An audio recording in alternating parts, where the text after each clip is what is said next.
Need a website for your business, but not looking to break the bank for one? I've got you covered. Hi, it's me, Ashley M. Lyle, founder and CEO of BLAQN and host of the Black Queens on Stage podcast. And yes, I also have a website business, Sites by Lyle. I can create a dynamic website for your business that will showcase your work, wow potential clients, and close more sales. So contact me on my Instagram at Sites by Lyle to schedule your free 30-minute evaluation so we can get you started on your new website.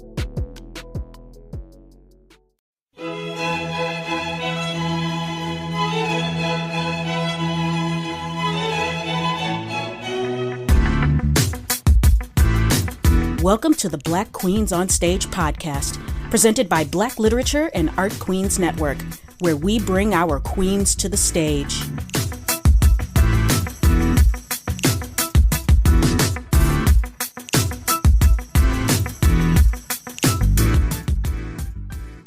Welcome to the podcast where we honor and acknowledge Black women performers and discuss racial issues within Michigan performing venues. I'm Ashley M. Lyle, and today I am joined by the tremendously talented poetess and rapper Monalyse. How are you today? I'm great. How are you? Oh, I'm so excited to speak with you today because when I was searching for other poets across Instagram to get in connection with, I talked to Channy the Hippie, who's a fantastic poet herself. And I asked her, hey, can you recommend me any poets that I should be keeping an eye out for? And she mentioned you first. She was like, you have to look out for this girl right here. She is so talented. She couldn't stop bragging about you. So I was like, okay. And the first thing that I watched was your video called Niggas and Bills. Oh yeah, Niggas I and completely Bills. fell in love with that. Completely fell in love with that. I was like, oh yeah. It's so funny because I wrote that song while I was in a room with my ex-boyfriend who I was writing it about. And I'm like, I use music to be very petty. And when I'm mad, my music is mad. So I'm literally writing this like, what you want to do? Another one will. Just mad.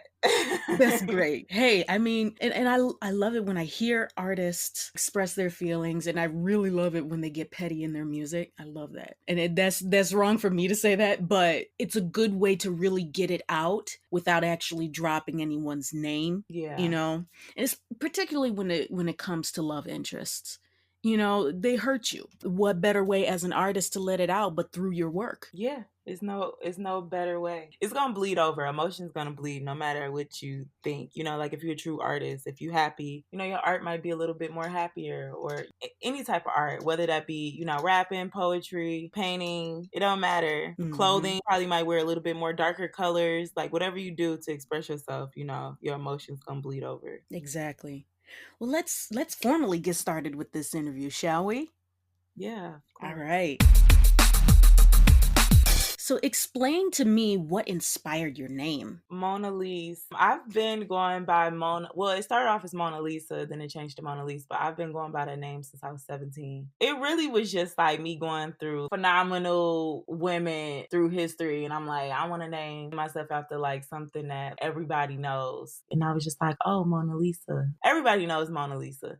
Like even to this day, when I say, oh yeah, I go by Monalyse, they're like, oh, that sounds familiar. It's very familiar. Everybody knows Mona Lisa. So I'm like, all right, she's a work of art. I paint pictures with my stories. So it just went. So why don't you describe to me your style of rap and poetry? Well, my style of rap and poetry is very straight to the point. I say things exactly how it is. People would say that I remind them of like women from the 90s hip hop era. Very, aggressive, but it could be sensual as well. I would just say it's very bold, intense, nostalgic type of style. Yeah, that's what I definitely picked up when I was listening to your SoundCloud nonstop. It was one song, I think it was the song Cartiers and Minks. Oh yeah, Cardi's and Minks. Oh yeah. And I was listening to, I was like, God, she sounds like Missy Elliott right here. you know?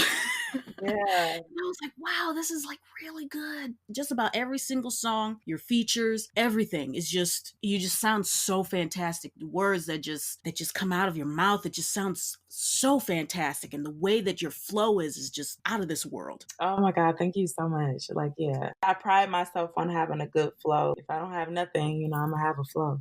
Right, right.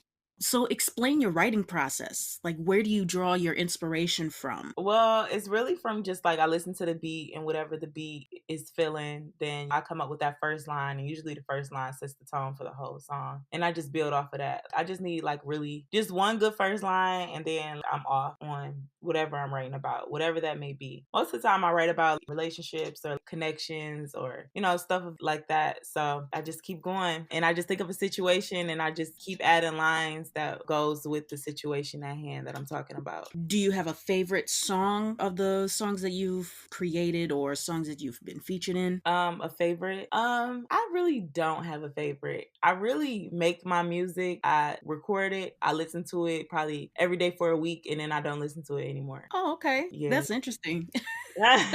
I listen to it a lot for that first week, and then like I don't really listen to it anymore after that. So, how many rewrites do you go through? Like writing it again? Yeah, like if you're writing and then you're like, "No, that doesn't fit," or you Not know what I mean? because Mhm, if I put down a line for the most part, that's the line because I go through so many different lines in my head until I finally come up with one. So then mhm. it's just like if I write it down, it's probably because I really like that line. I don't usually rewrite any of my music. Okay. Yeah, the reason why I asked that question because I just recently I just finished the first season of Hulu's original series Wu-Tang Clan's show Hmm. TV series. One of the rappers, he was listening to the other dudes their lyrics and he was like, man, I gotta rewrite my lines, and he just snatched out the entire sheet, had a whole sheet full of lines and snatched it completely out and rewrote it. So I Yeah. just thought that was really interesting. So what does a rehearsal day before like an event that you have to go to look like? Well, usually I'm with my manager. We get like a room with a whole bunch of mirrors and we just run it out. We practice it out. Just like I do it on the stage, I would do it in rehearsal. So I just rehearse it like I was on stage. And then what does your audience look like when you are performing at an event? My audience is usually just looking. They just be staring, like they don't really be saying too much, because I'm not one of the like the hypest performers, but I could tell I got their full divided attention. Mhm. Cause I feel like I got one of those voices that like people they just pay attention to. So I get their attention for sure. Do you happen to see more men, women, black people, white people at your events? I say it's probably more men are fans of mine. More men are, and definitely a mixed crowd. I have a lot of it shocks me too. I remember I was working my waitress job and it was really, really busy. And it was this white couple and they both had on like plaid. They were like regular, like they were just white, whatever. And they were like, "Are you Monalyse?" And I'm like, "What? Oh, yeah, I am." But they didn't look like the type of people to listen to me. So I'm like, "Oh, okay, switching it up a little bit, a little bit of spin, it was different. I'm like, okay, so I guess everybody be listening to me. But then I get like hit up from people all across the world, from Africa, from Rome to Japan to France.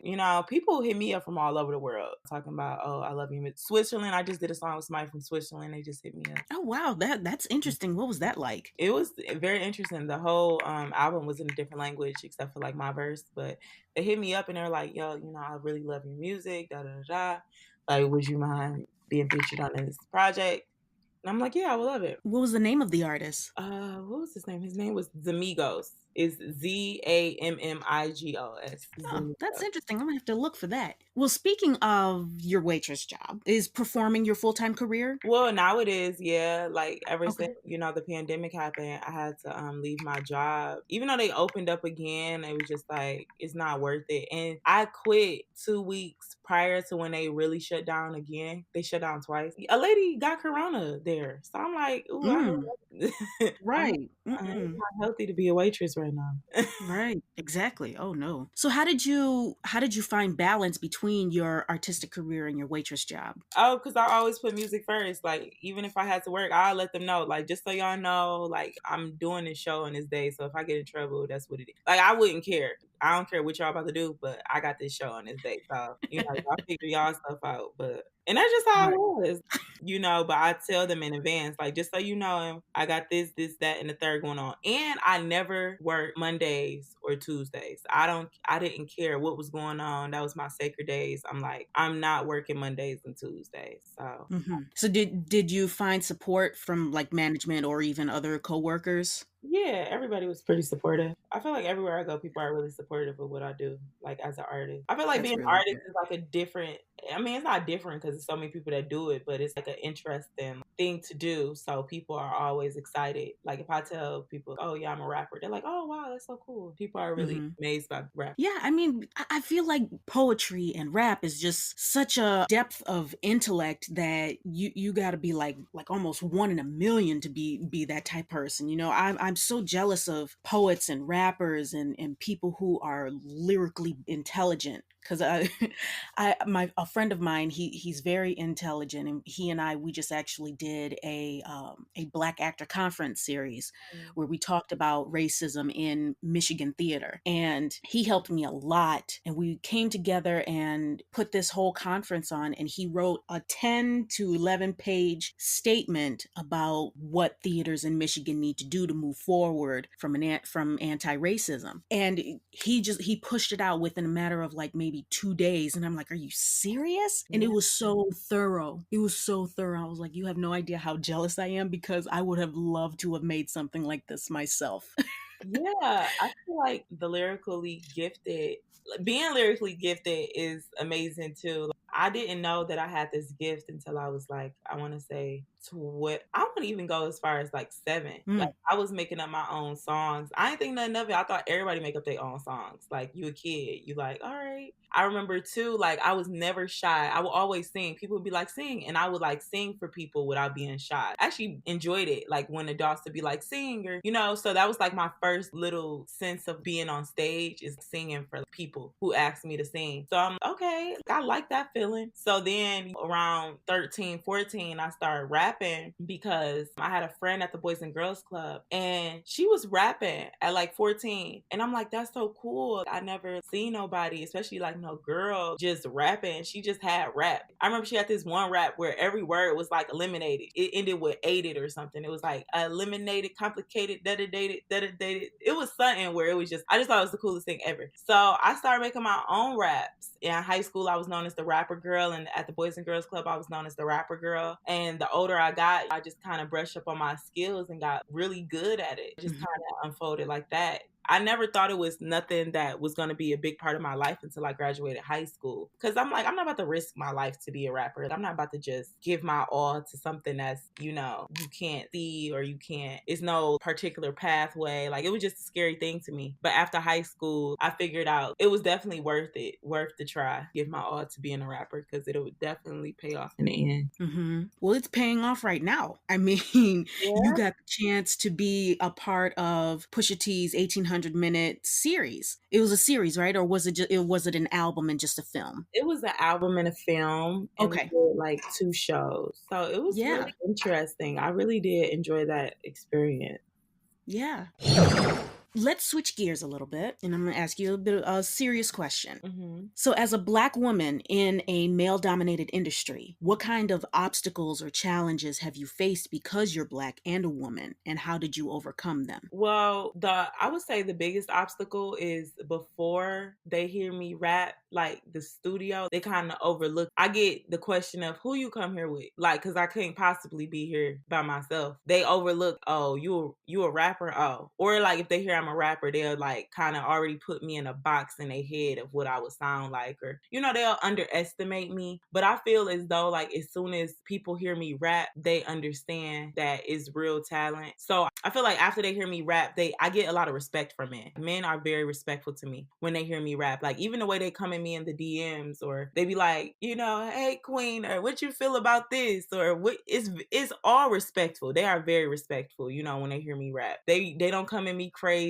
I'm trying to do this or get that, or anything sexual along those lines. They are very respectful. But I think it's because it's like really talent. They know it's talent. So, your manager, Cozy. Coslo?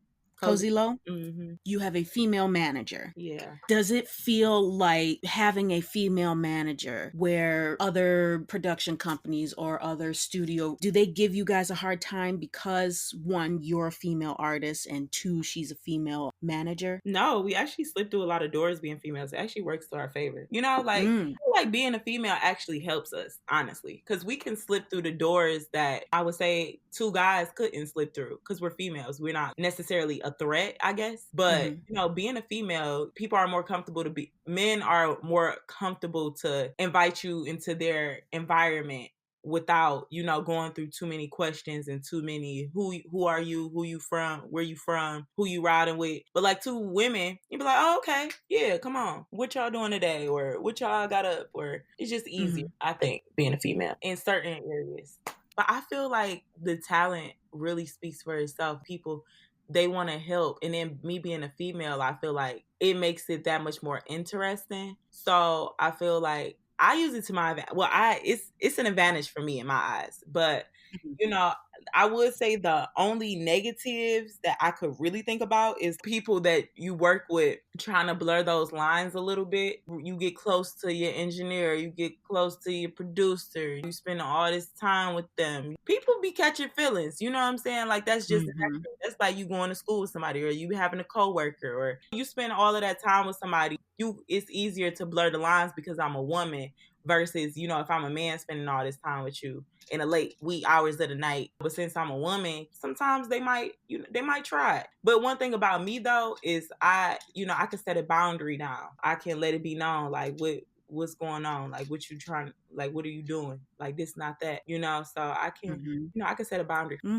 Yeah, definitely. And I think that's really important, especially for artists, that we set our boundaries. Yeah. Sometimes, and especially when we're in fields of art where it's dominated by men and they try to trample over us or they undermine us. But then when we set those boundaries and let them know, like, nope, this has got to be A, B, C, and D, they respect us more for that.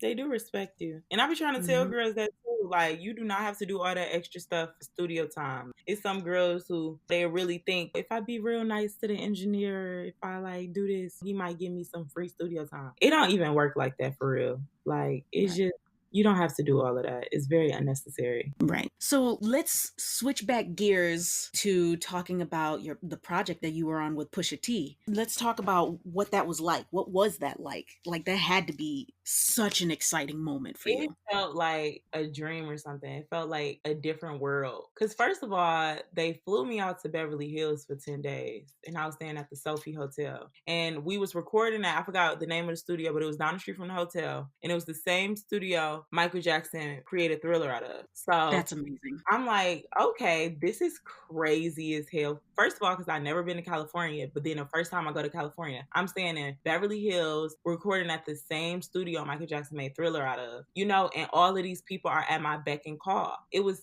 scary. Okay, because usually I'm not gonna lie, like people try to make sure I'm comfortable in music situations, but they overdid it, like to the point where it's just like order whatever you want, and I'm like, okay, what does that mean? Like, what do you mean order whatever I want? Seriously, order whatever you want. And they bring out this book that's thicker than the Bible of all the restaurants that I can order from. And it was just so crazy. The food comes, they wouldn't even let me get the food. They said, keep sitting. They brought out a table for me. And, I'm in the studio and they putting the food in front of me, asking me what I want to drink. My throat was hoarse one day and they was like, oh no, like, oh, we got to get you some tea. Like, we got to get you some. They were just on it. It was crazy. And then meeting all of these different type of people, being on a set where, a photo shoot set where it's like hundreds of people involved because it was just crazy. The photographer got an assistant, the stylist got an assistant, you got the lighting person, he got an assistant, everybody got an assistant, and it's just like everybody is working towards like the same goal. And it was like this crazy situation. And it was just like, going to dinner at places where you need a membership card for, and it's off the hill. You can't even take pictures in there because it was so exclusive, I guess. And it was just crazy. I was overwhelmed, even to the point the last day, I think everybody met like Pharrell and like not, I forgot. I think it was like for real and Nas and a whole bunch of other people. I didn't even leave the hotel. I said I can't go out no more. I am literally culturally shocked. I am culturally shocked. I'm not leaving the house. And my manager is like, "You're crazy. You really want to stay here? Like, are you sure?"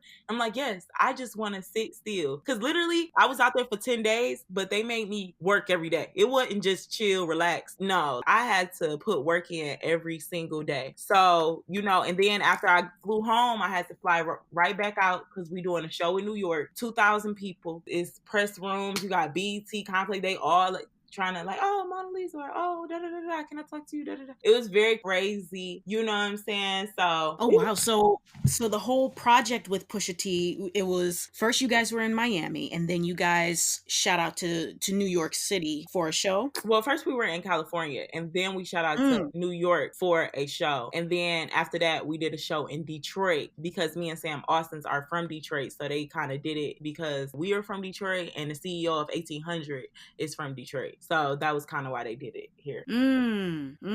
And I met Okay. the CEO of 1800. Like, it was just crazy. Wow. Oh And it was man, just I you had to be just so full of all of what was going on. You probably didn't even know how to really respond to any of it I because everything was didn't such a sensory overload. it was definitely a sensory overload, but it definitely was a sneak peek of the future of like the Mhm. lifestyle and how things are going to be. So it definitely was like a learning experience.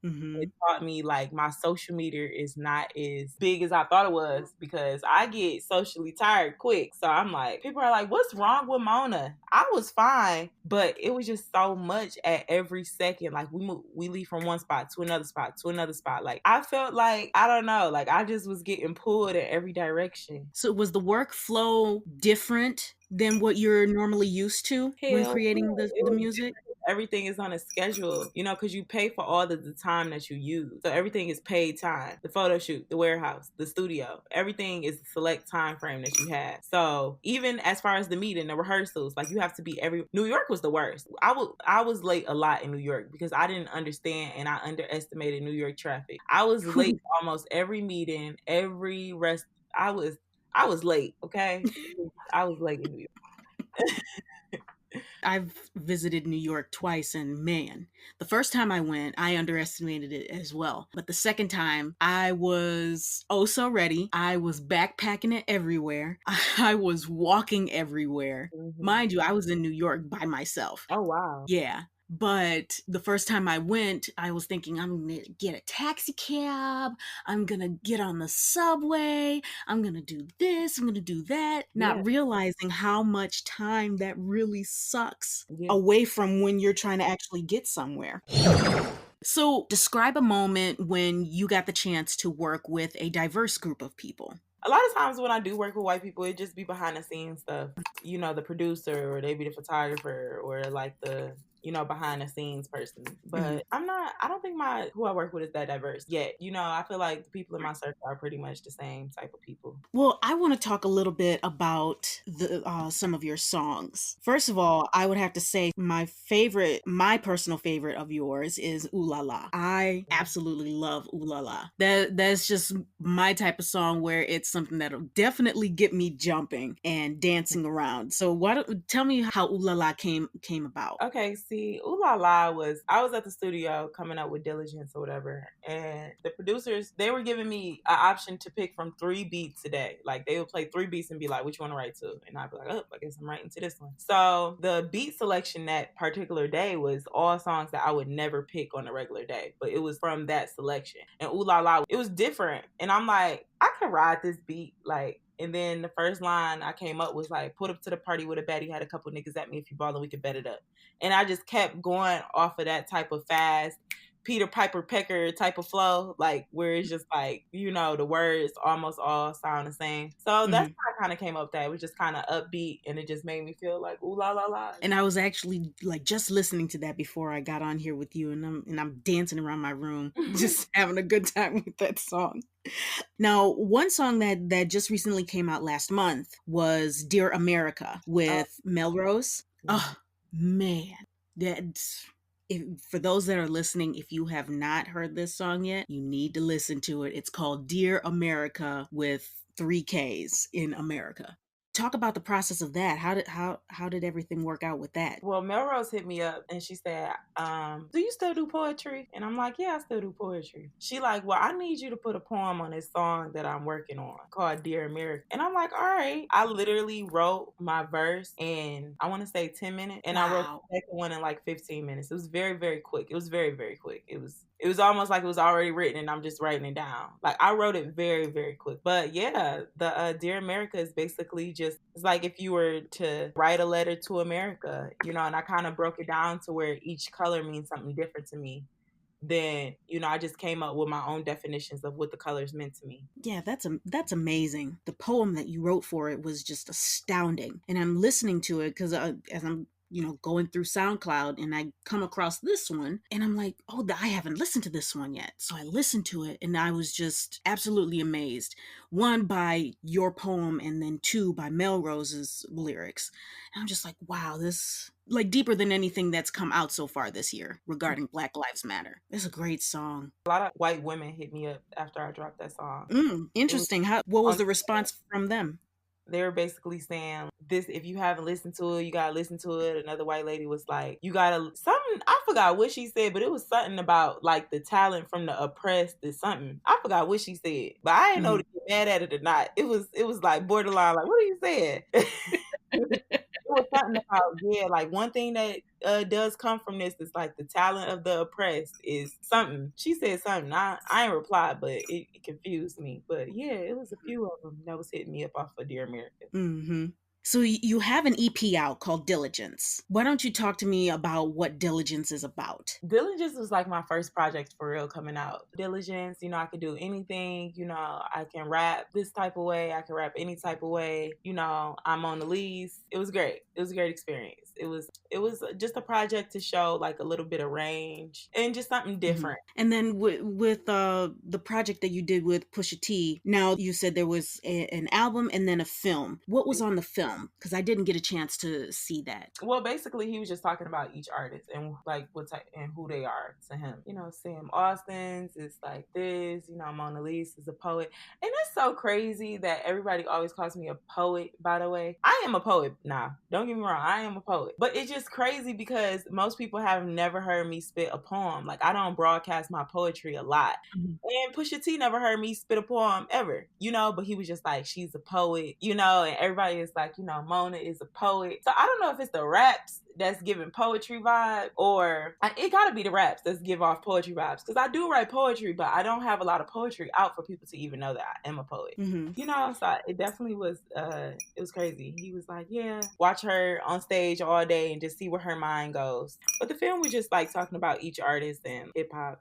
It's not a long film. Well, yeah, I definitely can hear the poeticness in your words, in your music, because the way that you put your words together is definitely different than what a lot of artists do for their music. There was one song in particular, I'm trying to think, I can't remember exactly which one it was, but it was one song. Oh, I think it was I Do. Mhm. I Do. It was different. I can't really explain it, but the lyrics, the words, everything just seemed to blend in together effortlessly. And I think that's why people just automatically know that it's poetry, you know? It's just poetry with beats attached to it, and that's your rap, you know? Yeah. That's specific to you. Yeah. And I think that's why people can just so quickly pick up on that you're also a poet. Yeah, but it's just probably just the delivery. And, you know, I also get like people say, like, oh, your words are so clear. Your words are, I can hear every word that you're saying. And I'm like, okay. Right. It's just crazy how much hip hop is changing. You know, I've been rapping the same since I was 14, honestly. Yeah, because I think a lot of today's rap, of course, it's for, this younger generation where it's just a lot of mumbling and the words just kind of literally just form together and then you can't barely understand it. But, and I think that's why, because if you don't mind me asking, how old are you? I'm 25. 25, yeah. So you're still young. I'm like almost 10 years older than you. Anyway, but But a lot of today's rap, it does not sound like what your rap sounds like. Your rap is something that is like very nostalgic, you know, something that a lot of people are yearning for in rap. Yeah, definitely taking it back. So what kind of moral support do you get for your artistic career? Ever since I was 18 and I decided to take this seriously, my parents, they support, my brothers and sisters, they support. You know, I walk in the gas station, you still rapping? Yep, I'm still rapping. You know, like everybody is always supporting. I never really had to go through any, you know, turbulence or any problems with family and people trying to sway me away from the craft. It kind of always was like, go for it, go do it. You know, my mom bragged on me, my daddy bragged on me. It'd be kind of, I'd be like, y'all need to chill. But my mama, she named me and she still introduced me as Mona. I'm like, Mama, you gave me my name. Like, I'm not Mona right now. She's like, yeah, this is my daughter, Mona. Look her up. I'd be like, Mama, you can call me Morgan. That is the name you gave me. Like, that's great. That's fantastic. I love that. You know, I love hearing about parents that are so into their kids' careers and just hearing you say that your parents, when they address you in front of others, they address you by your stage name. That's fantastic. I love that. That's some support. I love that. So how do you keep your mental health in check and keep yourself performance ready? I just started really like figuring this out because my mental health hasn't been like the greatest over the years. But I feel like now, what helps me is just restoring myself and just, you know, every once in a while going over my life as if I'm not living it. If I'm talking to somebody else about my life and I'd be like, all right, does this person mean well in your life? I'd be like, no, they don't. I'd be like, okay, they gotta go. And it's kind of like clearing house. Be like, do you need to be going to this particular place every so often? It's like, no, I don't. So I kind of just go through like, you know, a mental check over everything that I'm doing. And I kind of like just try to keep myself refreshed as far as like relationships, people, things that I do, you know, because sometimes when you don't pause, things can get really cluttered in your life. So I just try to clutter every chance that I get. So what kind of advice would you have for aspiring rappers? I would say if you truly, really want to rap, I would ask them first, like, why do you want to rap? If it's for reasons other than the actual craft, I would suggest doing something else. Because I see a lot of people, they want to be a rapper, maybe because of the status, maybe because they think that they getting money and they think that they getting, you know, all of these girls or whatever the reason. If it's any reason other than because I truly, truly love music and I truly want to do music, I would suggest finding what you really love to do and doing that instead. Nice. So now we've reached the end of our conversation today. And I have this segment called The Queen's Request. Okay.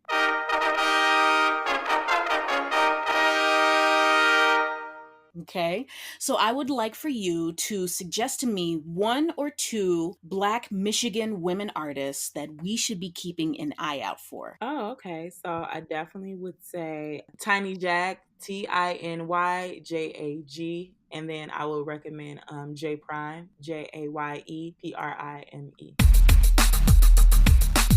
All right. Well, I enjoyed this talk today. Man, I feel like I'm honestly speaking to a high-ranking celebrity, honestly, because Oh my God. because like I told you, I've been just obsessing over your EP, your other music, the features, the 1800 second album. I mean, you're just amazing. You really are. Wow. Thank you so much. Like, I really do appreciate that. Like, honestly. Do you have anything else that they promote or social media? No, but I would say look out very soon. I should be dropping a project in the fall time. So I definitely would keep a lookout for me. Well, thank you so much. I really, truly do appreciate this talk with you, Monalyse. Oh, thank you so much, Ashley. It's been a pleasure. Thanks for tuning in to today's episode. You can find Black Queens on Stage podcast and Black Literature and Art Queens Network at blackqueensonstage.com and blaqn.org. Follow me on Instagram at BLAQN Show Michigan, on Facebook at BLAQ Show Michigan, and on Twitter at BLAQNMI. You can find all this info in the show notes. Please rate the show and leave a review on Apple Podcast or on Podbean to let me know what you think of the show. Thanks again. Until next time.